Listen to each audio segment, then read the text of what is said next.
ये जालिम आदमी जो पुलिस को इस्तेमाल करता है, लोगों को मरवाता है, गुंडों को इस्तेमाल करता है, जुल्म करता है, चोरी करता है। जरदारी सिस्टम में ये हर चीज के ऊपर कमीशन खाता है, सारी दुनिया में बाहर पैसा भेजता है। आसिफ जरदारी, तुम्हारा वक्त आ गया।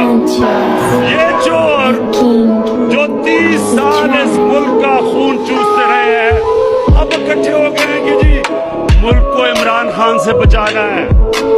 मुल्क को नहीं आपने बचाना, अपने आप को बचाना है इमरान खान से।